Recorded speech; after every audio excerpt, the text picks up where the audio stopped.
ඇයි අපි මේ ආණ්ඩුවට මෙහෙම ගහන්නේ? ඇයි අපි මේ ආණ්ඩුව මෙහෙම විවේචනය කරන්නේ? ආණ්ඩුවේ ප්‍රශ්න ගොඩක් තියෙනවා. ක්ලීන් ශ්‍රී ලංකා කියලා ප්‍රොජෙක්ට් එකක් පටන් ගත්තා. ඒක ලප්තනම ලොප්පුණා. කරගන්න බැරි වුණා. අපරාධේ යහපාලනයේ වගේ ක්ලීන් ශ්‍රී ලංකා කියන නමත් අවභාවිතා කරා. බොරුද ඇත්තද? ඒක විතරක් නෙවෙයි. ඒක හොරෙක් ඇල්ලුවද? මහින්ද රාජපක්ෂ අල්ලගන්න බෑ කියමුකෝ.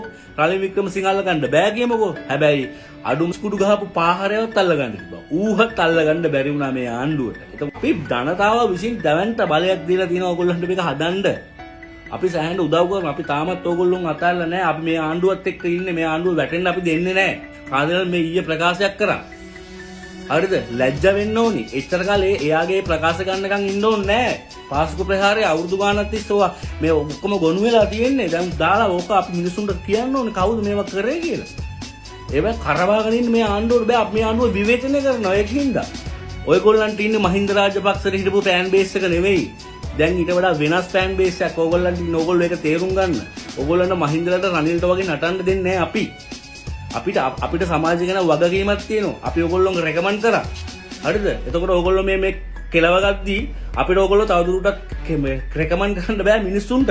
ඔයගොල්ලෝ ඡන්ද කරන්න ලෑස්ති වෙන්න කලින් ඕගොල්ලෝ නගර සුද්ධ කරලා යන්න. හරිද? ඕගොල්ලෝ නගර සුද්ධ කරන්නේ නැතුව ඕගොල්ලෝ ඡන්ද කරන්න එනවා. ඕගොල්ලෝ හොඳට දැනගන්න ඒක.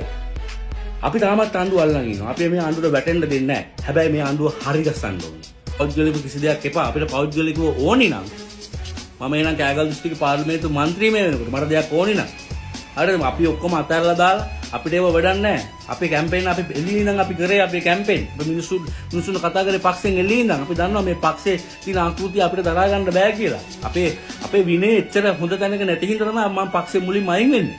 එතකොට මං ආයේ පක්ෂය ඇතුලේ മന്ത്രിතුරු අපේක්ෂාවෙන් අනම්මනම් ඒ සීන් වලින් නෙවෙයි. ගොඩක් කට්ටියම මට මේ චෝදනාව කියනවා උඹට මුකුත් හම්බුනේ නිසා තමයි ඔබ මෙහෙම විවේචනය කරන්න කියලා. නෑ එහෙම නෑ. මට ඒ දේවල් ඕන නම් මම පාර්ලිමේන්තු මන්ත්‍රී මේ කෑගල් දිස්ත්‍රික්කයේ අංක 1ට තේරෙන්නේ. ඒකත් හොඳට මතක තියාගන්න. හරිද?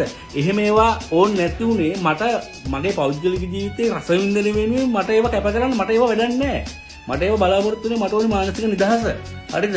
අපි මේ තනතුරු වලට හම්බුන්නේ අරකයි මේක කියලා නෙමෙයි මේ ආණ්ඩුව විවේචනය කරන්නේ. මේ බහුතර ජනතාවගේ අපේ බලාපොරොත්තු වලට කෙලවෙච්ච හින්දා තමයි අපි මේක විවේචනය කරන්නේ. ඒක හොඳට මතක තියාගන්න.